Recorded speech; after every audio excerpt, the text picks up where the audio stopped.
Assalamualaikum warahmatullahi wabarakatuh. Perkenalkan, nama saya Aras Fatriano dengan NIM 2650136.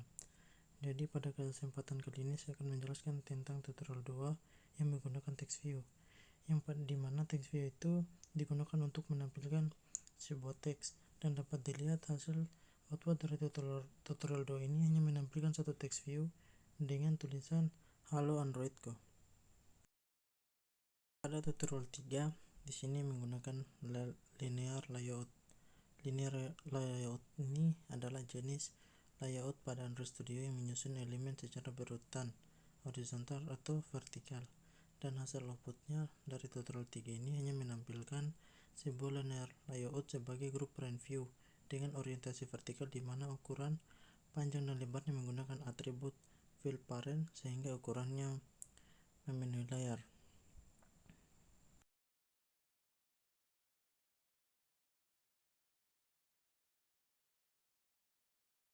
Pada tutorial 4 di sini menggunakan relative layout.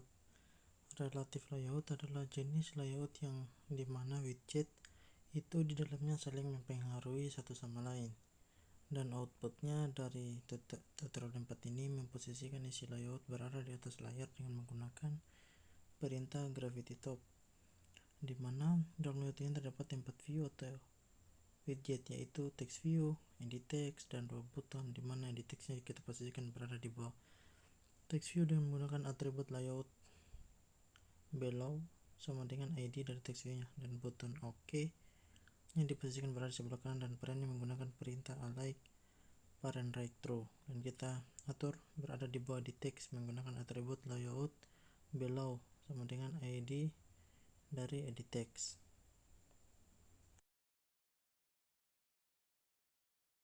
Selanjutnya tutorial 5 yaitu tabel layout.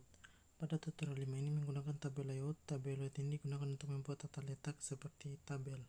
Di dalam tabel layout ini terdapat 6 baris tabel menggunakan perintah tabel row. Di baris ke-1 sampai ke-3 yang terdapat 2 kolom yang berisi text view, dan posisinya diatur mulai dari kolom kedua menggunakan perintah layout kolom sama dengan 1, dimana posisi kolomnya ini berdasarkan indeks yang dimulai dari indeks ke-0. Lalu di baris keempat terdapat 2 kolom yang berisi text view yang posisi kolomnya tidak diatur sehingga mulai dari kolom ke-1.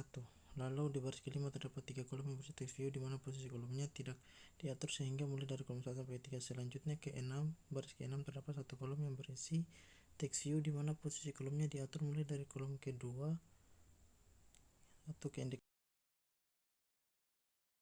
Selanjutnya tutorial 6. Tutorial 6 yaitu menambahkan gambar dan merubah ikon aplikasi. Pada tutorial ini kita menambahkan gambar dan merubah ikon aplikasi. Untuk menambahkan gambarnya kita menggunakan widget image view, di mana panjang dan lebarnya menggunakan fill parent sehingga gambarnya memenuhi layar, dan untuk mengambil data gambarnya akan ditampilkan kita menggunakan perintah src, lalu kita akses nama gambarnya yang berada di page drawable.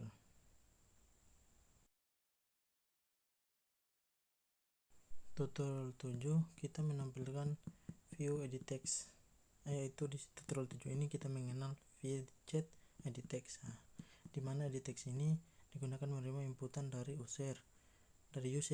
Panjang dan lebarnya edit text ini menggunakan fill parent sehingga ukuran panjang dan lebarnya mengikuti layar, dan menggunakan atribut single line sama dengan false agar teksnya tidak hanya sebaris. Sebenarnya tanpa menggunakan atribut single line hasilnya sama saja karena default dari atribut single line adalah false atau salah.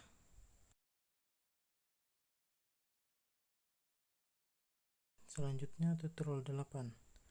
Tutorial 8 ini kita menggunakan checkbox. Pada tutorial 8 ini kita menggunakan widget atau view checkbox. Checkbox ini digunakan untuk memilih pilihan. Hasil output tutorial 8 ini adalah saat checkbox ini tidak dicentang maka akan menampilkan tulisan checkbox yang tidak dicentang, sedangkan kita checklist maka checkbox akan maka tulisan checkbox ini dicentang. Hal ini terjadi karena kita mendapatkan method on checked change pada checkbox dan melakukan percabangan di dalamnya.